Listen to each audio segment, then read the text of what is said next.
जीवन क्या है, और यदि जीवन का कोई मूल्य लक्ष्य है तो वह क्या होना चाहिए?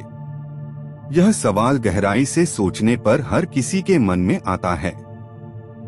श्री रामकृष्ण और स्वामी विवेकानंद ने इस सवाल का बहुत सरल और स्पष्ट उत्तर दिया है।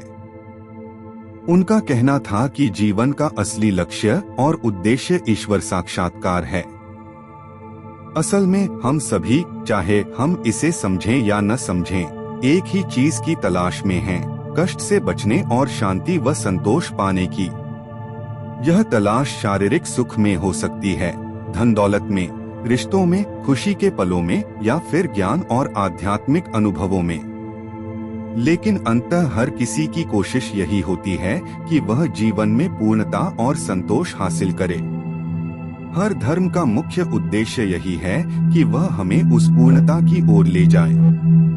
इसे अलग अलग शब्दों में बताया गया है, जैसे मोक्ष, निर्वाण, प्रबोधन।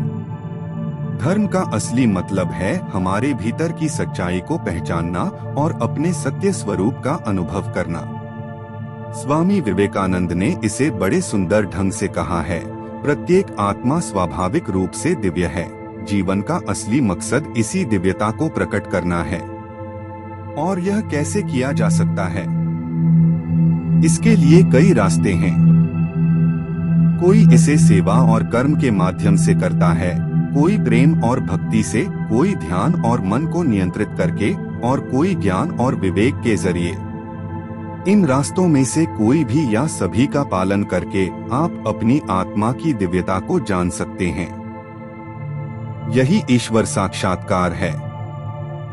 आखिरकार जीवन का उद्देश्य यही है, अपने भीतर की दिव्यता को जानना, उसे अनुभव करना और पूर्ण मुक्ति प्राप्त करना।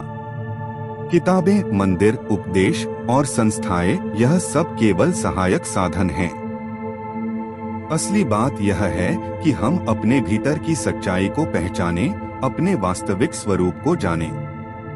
यही धर्म का वास्तविक अर्थ है और यही जीवन का सच्चा उद्देश्य है।